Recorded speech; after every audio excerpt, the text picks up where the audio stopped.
Shalom saudara, ahli Taurat dan orang Farisi adalah tokoh-tokoh keagamaan yang sering kita baca di Perjanjian Baru. Mereka adalah tokoh-tokoh keagamaan yang sering bertentangan dengan Kristus di waktu itu. Bicara tentang ahli Taurat, bicara tentang masa bangsa Israel kembali dari pembuangan di Babel. Ezra adalah salah seorang ahli Taurat yang ada waktu tersebut. Dia mengajarkan kembali Taurat kepada bangsa Israel waktu itu.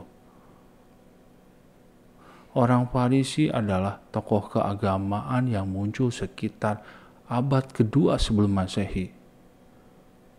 Mereka adalah tokoh-tokoh keagamaan yang berusaha memurnikan kembali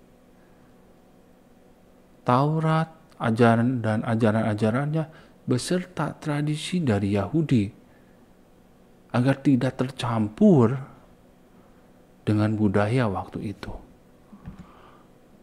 Menarik kalau kita lihat di Matius 5 ayat 20. Tuhan Yesus berkata, jika hidup keagamaanmu tidak lebih benar daripada hidup keagamaan ahli-ahli Taurat dan orang-orang Farisi, sesungguhnya kamu tidak akan masuk ke dalam kerajaan surga.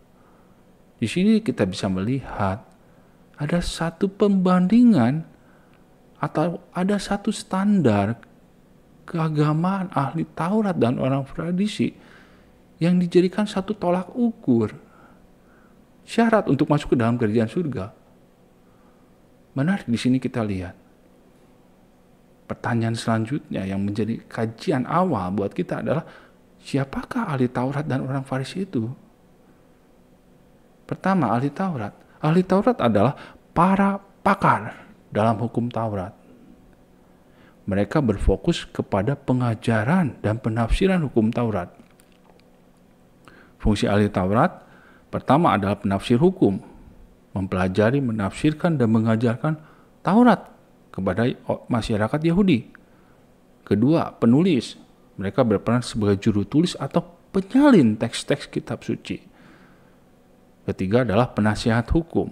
Ahli Taurat sering diminta pendapatnya dalam perkara hukum atau isu agama. Kedua, orang Farisi. Orang Farisi adalah salah satu kelompok keagamaan dalam Yudaisme yang muncul selama periode Helenistik. Periode Helenistik adalah periode penyebaran budaya Yunani waktu itu. Mereka muncul sekitar abad kedua sebelum Masehi. Fokus pada ketaatan praktis terhadap hukum Taurat dan tradisi leluhur, termasuk dalam kehidupan sehari-hari. Mereka dikenal karena ketekunannya pada tradisi. Mereka sangat berpegang pada hukum Taurat, baik yang tertulis maupun tradisi lisan. Aturan tambahan yang diwariskan turun-temurun. Kedua adalah ketaatan ritual. Orang Farisi menekankan kemurnian ritual, seperti mencuci tangan sebelum makan dan mematuhi hari Sabat secara ketat. Ketiga adalah pengaruh sosial. Kelompok ini memiliki pengaruh besar di masyarakat Yahudi dan sering menjadi teladan dalam hal keagamaan. Kita lihat di sini adalah ahli Taurat dan orang-orang Farisi. Bagaimana peran mereka di dalam masyarakat Yahudi waktu itu. Tapi menarik di sini, mereka mengajarkan sesuatu yang baik. Itu kita tidak bisa sangkal. Mereka mengajarkan Taurat, sedangkan Taurat itu adalah baik adanya. Tetapi mereka tidak melakukannya. Kita lihat di Matius 23 ayat 2. Bagaimana Tuhan Yesus berkata tentang ahli Taurat ini. Ahli Taurat dan orang-orang Farisi telah menduduki kursi Musa. Menarik perkataan ini. Menduduki kursi Musa. Mereka seakan-akan mewakili kembali peran Musa. Musa adalah orang yang pertama kali menuliskan tentang Taurat. Sewaktu bangsa Israel di Gunung Sinai, Musa lah yang menuliskan semua Taurat ini dan menyampaikannya kepada bangsa Israel. Ahli Taurat dan orang Farisi dianggap sebagai perwakilan dari Musa di masa tersebut. Sebab itu, turutilah dan lakukanlah segala sesuatu yang mereka ajarkan kepadamu. Tetapi, janganlah kamu turuti perbuatan-perbuatan mereka, karena mereka mengajarkannya, tetapi tidak melakukannya. Di sini kita garis bawahi, Taurat yang mereka ajarkan itu baik adanya.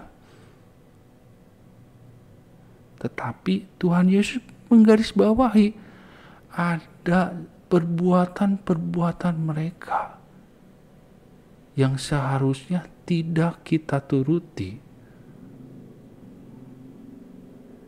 Ini pertanyaannya. Perbuatan mereka seperti apa yang dikecam oleh Yesus? Hal yang pertama, mereka melupakan inti dari Taurat itu sendiri. Ahli Taurat dan orang Farisi memperjelas Taurat tersebut dengan banyak tafsiran yang mengikat. Kita lihat di Matius 23 ayat 4. Mereka mengikat beban-beban berat, lalu meletakkannya di atas bahu orang, tetapi mereka sendiri tidak mau menyentuhnya.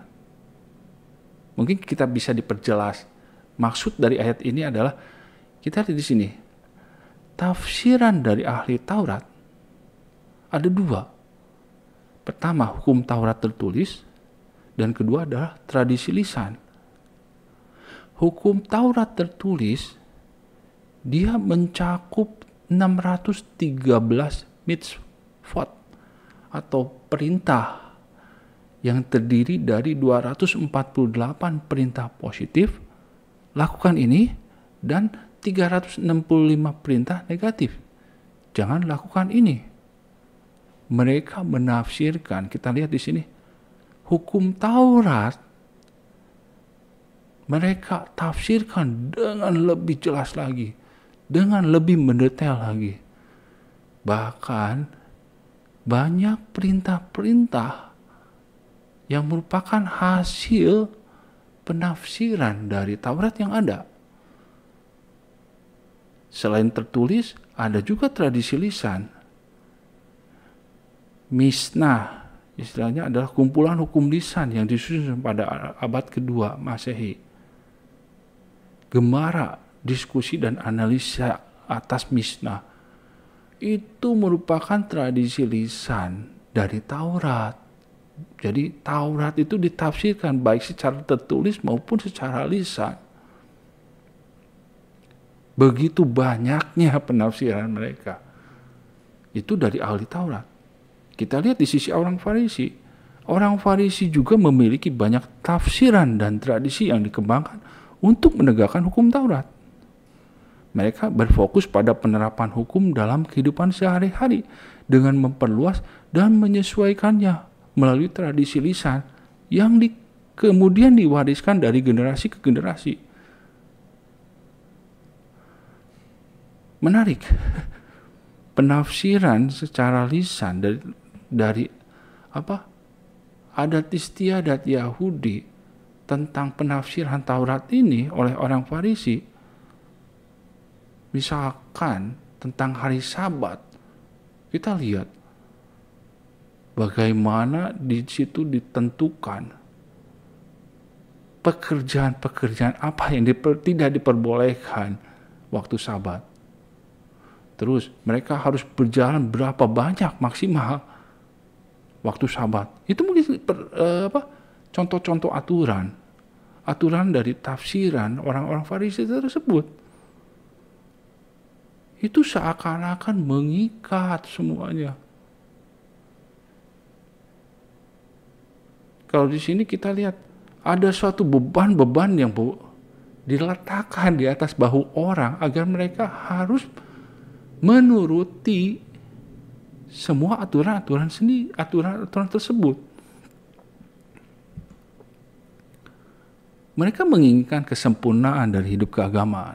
Kalau kita lihat dari banyaknya tafsiran-tafsiran yang mereka ciptakan, akan tetapi dari banyaknya tafsiran yang ada bisa memunculkan penerapan aturan yang bertentangan. Di Matius 15 ayat 5 sampai 6, ini menarik. Tuhan Yesus berkata, "Tapi kamu berkata, barang siapa berkata kepada bapaknya atau kepada ibunya, apa yang ada padaku yang dapat digunakan untuk pemeliharaanmu, sudah digunakan untuk persembahan kepada Allah." Orang itu tidak wajib lagi menghormati bapaknya atau ibunya. Dengan demikian firman Allah kamu nyatakan tidak berlaku demi adat istiadatmu sendiri. Di sini kita perhatikan, kita tahu hukum kelima adalah hormatilah ayah dan ibumu. Di situ telah tertulis dengan jelas dari ke-10 hukum perintah Allah, ada hukum menghormati ayah dan ibu. Tetapi dari penafsiran-penafsiran yang ada satu kewajiban untuk melakukan persembahan kepada Allah. Di sini kita lihat, itu menjadi satu adat istiadat dari tafsiran lisan yang ada. Adat istiadat tersebut adalah untuk mempersembahkan sesuatu kepada Allah. Tapi implikasinya orang itu tidak wajib lagi menghormati ayah dan ibunya. Bukankah hal itu bertentangan dengan hukum Taurat yang pada awalnya Tuhan berikan kepada bangsa Israel? Di sini ada satu kontradiksi, ada pertentangan antara penerapan dari tafsiran-tafsiran yang ada dengan Taurat itu sendiri. Dari kesemuanya itu kita bisa melihat seharusnya inti dari seluruh Taurat itu adalah hukum kasih. Di Matius 22 ayat 37, ini jawab Yesus kepada orang yang menanyakan, apakah hukum terutama itu dari Taurat? Pertama, kasihilah Tuhan Allahmu dengan segenap hatimu dan dengan segenap jiwamu dan dengan segenap akal budimu. Itulah hukum yang terutama dan yang pertama. Dan hukum yang kedua yang sama dengan itu ialah kasihilah sesamamu manusia seperti dirimu sendiri. Pada kedua hukum inilah tergantung seluruh hukum Taurat dan kitab para nabi. Tuhan Yesus menjelaskan inti dari seluruh Taurat seharusnya adalah hukum kasih. Satu sisi kita sebagai manusia ingin memperjelas atau ingin lebih mendetailkan lagi penerapan hukum yang ada. Tapi dengan hal tersebut malahan kita melupakan inti sebenarnya dari hukum itu apa. Bicara tentang hukum, seharusnya inti dari semua hukum adalah kasih. Coba kita renungkan kembali. Kita bicara tentang hukum. Apalah hukum yang ada di dunia ini, misalkan hukum pidana. Di situ kita terlihat perbuatan ini seperti ini, mencuri misalkan, dia dipidana seperti apa. Tapi dari inti dari semua hukum itu seharusnya adalah kasih. Kasih dalam artian apa? Dengan adanya hukum itu membuat manusia seharusnya bisa lebih hidup untuk saling mengasihi sesamanya. memang ada satu hukuman atau akibat dari keadaan yang tidak sesuai dengan yang ada. Dalam hal ini adalah keadaan yang saling mengasihi. Memang ada hukumannya atau implikasinya. Tapi seharusnya inti dari semuanya itu adalah kasih itu sendiri. Seharusnya dengan adanya hukum ini, hidup manusia itu seharusnya lebih saling mengasihi sesamanya. Jadi inti, kalau kita balik lagi tadi tentang Taurat, inti dari seluruh Taurat itu sebenarnya kasih. Itu yang Tuhan simpulkan, yang menjadi jawaban buat kita sebagai manusia itu. Terus perbuatan yang kedua adalah menutupi hati dengan kemunafikan. Ahli Taurat dan orang Farisi lebih mengutamakan pandangan orang yang melihat mereka sebagai orang yang suci dan agamis. Ini kita garis bawah, tanda petik di sini ada orang yang suci dan agamis. Mereka ingin terlihat seperti itu di hadapan orang lain. Ini kecaman di sini kita lihat di Matius 23 ayat 27 sampai 28. Satu kecaman Kristus kepada mereka. Celakalah kamu, hai ahli-ahli Taurat dan orang-orang Farisi. Hai kamu orang-orang munafik. Sebab kamu sama seperti kuburan yang dilabur putih, yang sebelah luarnya memang bersih tampaknya, tetapi yang sebelah dalamnya penuh tulang belulang dan berbagai jenis kotoran.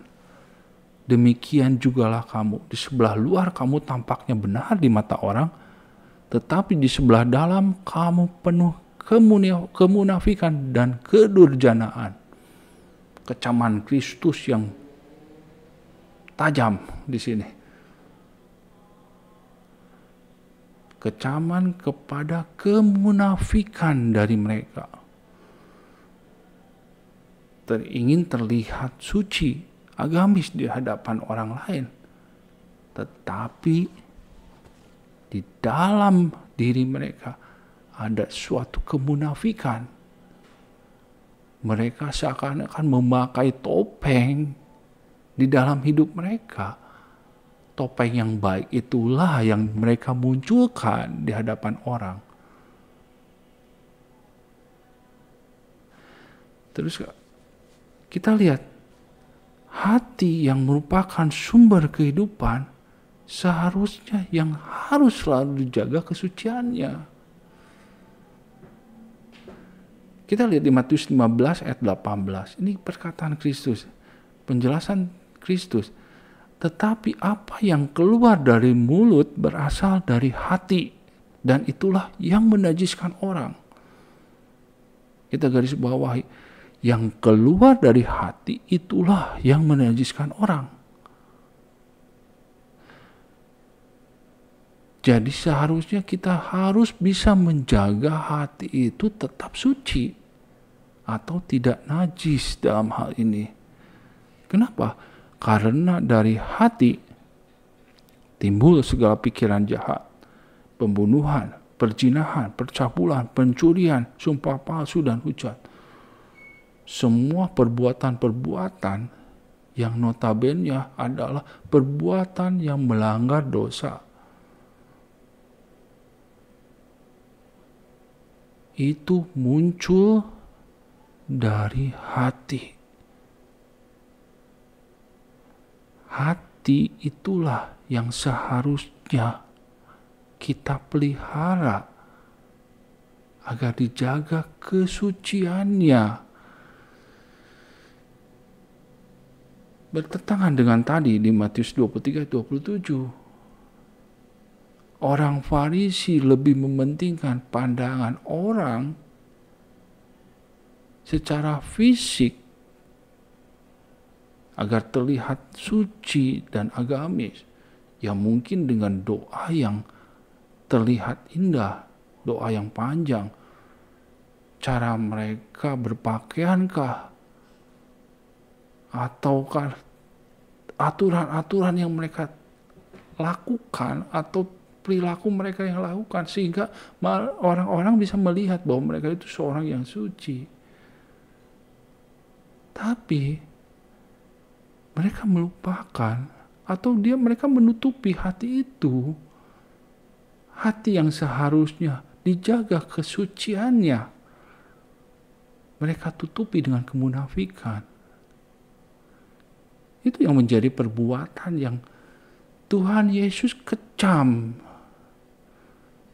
kepada orang Farisi dan ahli Taurat waktu itu. Mungkin kita bisa melihat, kita mempertanyakan, mengapa mereka bisa iri hati dan benci kepada Yesus hingga mereka merencanakan penyaliban Yesus. Kita tahu cerita tentang penyaliban Kristus. Karena mereka memiliki iri hati dan kebencian kepada Kristus. Kita tekankan di sini, karena dari dalam hati mereka lah ada iri hati dan benci, sehingga mereka merencanakan pembunuhan Kristus. Bukankah itu terlihat jelas sebagai satu contoh bagaimana mereka tidak bisa menjaga kesucian hati mereka sendiri. Mereka hanya mementingkan tampilan di muka, tapi tidak melihat kesucian hati mereka sendiri. Bagian terakhir adalah refleksi buat kita semua. Kajian tentang ahli Taurat dan orang Farisi ini. Pertama, apakah perbuatan ahli Taurat dan Farisi yang dikecam Yesus merupakan kegagalan kita sebagai manusia dalam memahami Taurat? Pertanyaan menarik. Mungkin kita hanya berpikir bahwa Taurat itu adalah aturan-aturan yang Tuhan tetapkan, yang harus kita taati. Di satu sisi sebagai suatu aturan atau sesuatu yang mengikat kehidupan kita. Di satu sisi lagi kita bisa mengenal apa itu dosa. Perbuatan-perbuatan apakah yang menjadi dosa karena kita memahami Taurat tersebut. Akan tetapi tadi perbuatan-perbuatan yang dikecam Kristus, hal yang pertama, kita merupakan inti dari Taurat tersebut. Dan kedua, kita melihat hati dan menutupinya dengan kemunafikan. Karena kecenderungan kita melihat Taurat itu seperti itu, aturan-aturan yang harus dilakukan. Pada akhirnya kita lebih mendetailkan, memperjelas, mentafsirkan peraturan-peraturan tersebut. Hingga tadi kita melupakan inti dan hanya mementingkan perbuatan kita di hadapan orang lain. Jadi di sini kita bisa melihat dari ahli Taurat dan Farisi yang dikecam Kristus, ada kegagalan kita sebagai manusia dalam memahami Taurat. Itu tidak bisa kita pungkiri. Refleksi kedua adalah inti Taurat adalah kasih. Ingat, inti Taurat itu adalah hukum kasih yang Tuhan Yesus ajarkan. Hati yang kita miliki seharusnya memancarkan kasih atau Taurat tersebut. Coba kita lihat cara pandang kita tentang Taurat. Kalau kita melihat Taurat bukan sebagai suatu aturan-aturan yang mengikat, tapi Taurat adalah kasih. cara pandang kita mungkin sedikit berbeda di sini. Taurat itu adalah kasih. Jadi dengan melaksanakan Taurat,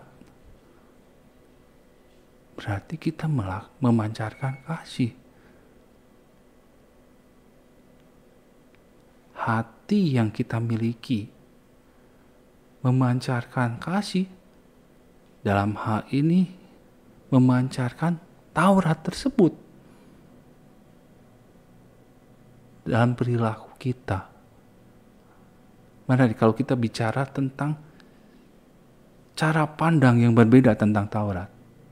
Tapi itu Tuhan Yesus ajarkan bahwa inti Taurat itu adalah kasih. Kita bandingkan juga dengan natur Allah kita yang adalah kasih.